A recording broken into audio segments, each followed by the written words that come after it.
You know that feeling, right? You're online just trying to unsubscribe from something or maybe close a pop-up ad, and you just feel stuck. It's like the website is actively working against you, hiding the button you need or twisting words around to confuse you. Well, you're not imagining it, and there's a name for these sneaky designs.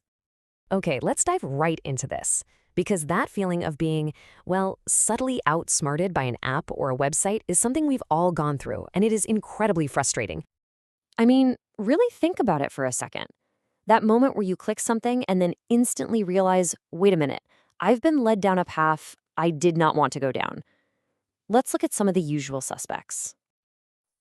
Exhibit A, the classic cookie banner. The big, bright, shiny OK button is right there, practically begging you to click it. But what if you don't want to accept everything? Well, suddenly the Manage Options button is way smaller, a duller color, or even worse, buried under a bunch more clicks. The easiest path is the one that helps them, not you.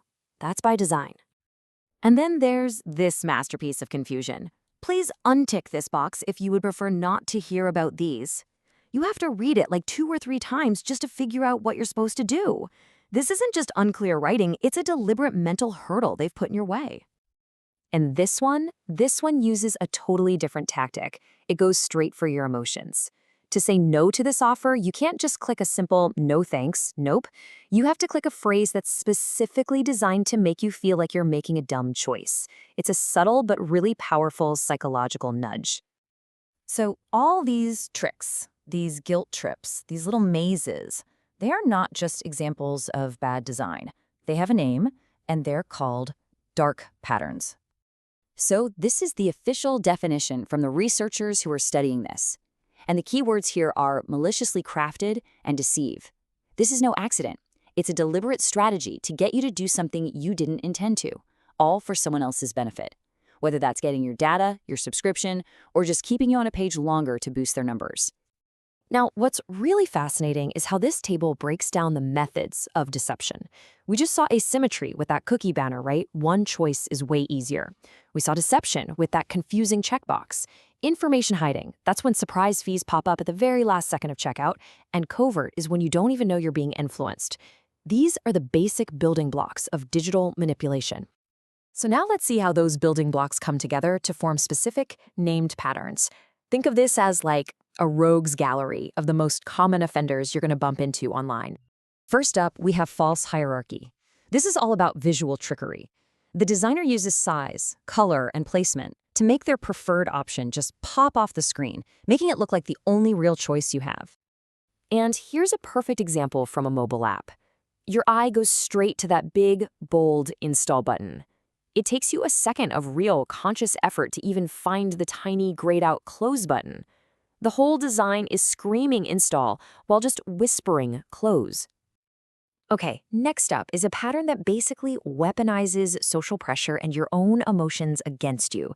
It's called confirm shaming, and the goal is pretty simple: make you feel bad or silly or even irresponsible for saying no.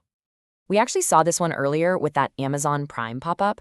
The choice isn't just a neutral no thank you, it's no thanks, I don't want unlimited one-day delivery. See how that reframes it?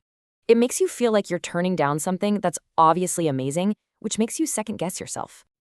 And that feeling of being talked down to or controlled, it's super common. In one study on these kinds of manipulative apps, a participant just nailed the feeling with this quote. It totally captures that sense of powerlessness when an app tries to mother you into a decision. So, okay, these individual examples are annoying for sure, but are they just a few bad apples here and there? Or is this a much bigger, more systemic problem? Well, the data is kind of shocking. Take a look at this number. This really reveals the true scale of what we're talking about. Yep, 95%. In a 2020 study, researchers looked at 240 popular mobile apps and found that pretty much all of them, 95%, had at least one dark pattern. So this isn't some fringe issue, it's standard operating procedure. And this chart breaks down the most common types of offenses. I mean, look at that biggest bar on the left. Over 60% of apps use interface interference, which includes that false hierarchy stuff we just talked about. And right next to it, over half use obstruction, which means they make it super hard to cancel a service or delete an account. These are not random at all. But here's the good news. With a problem this widespread, you're going to get a reaction. And while some people have been busy creating these patterns, a growing army of researchers has been just as busy exposing them. And this graph shows it perfectly. Just look at that spike. The number of academic papers written about dark patterns has exploded. As these tricks become more common, researchers are shining a huge spotlight on them, defining them, and measuring exactly how they affect us. The really crucial part here is that this is not just about complaining. It's about a scientific approach.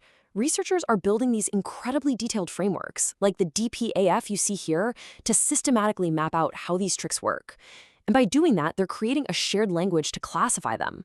What's the end goal? To build automated tools that can spot them for us. So, all of this research brings us to a really important question. If these are dark patterns, then what does the light look like? What are the principles for design that actually respects us, the users? Well, the researchers who talk to people about these experiences have identified some core principles. Design should be transparent, no hidden motives. It should let us negotiate, meaning we get clear, easy-to-use controls.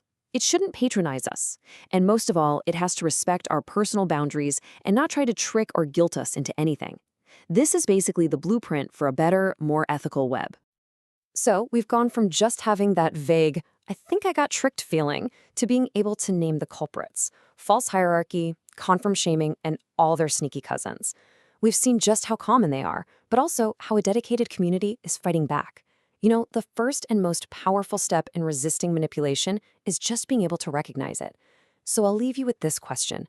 Now that you can spot these patterns, how is it going to change the way you use the web?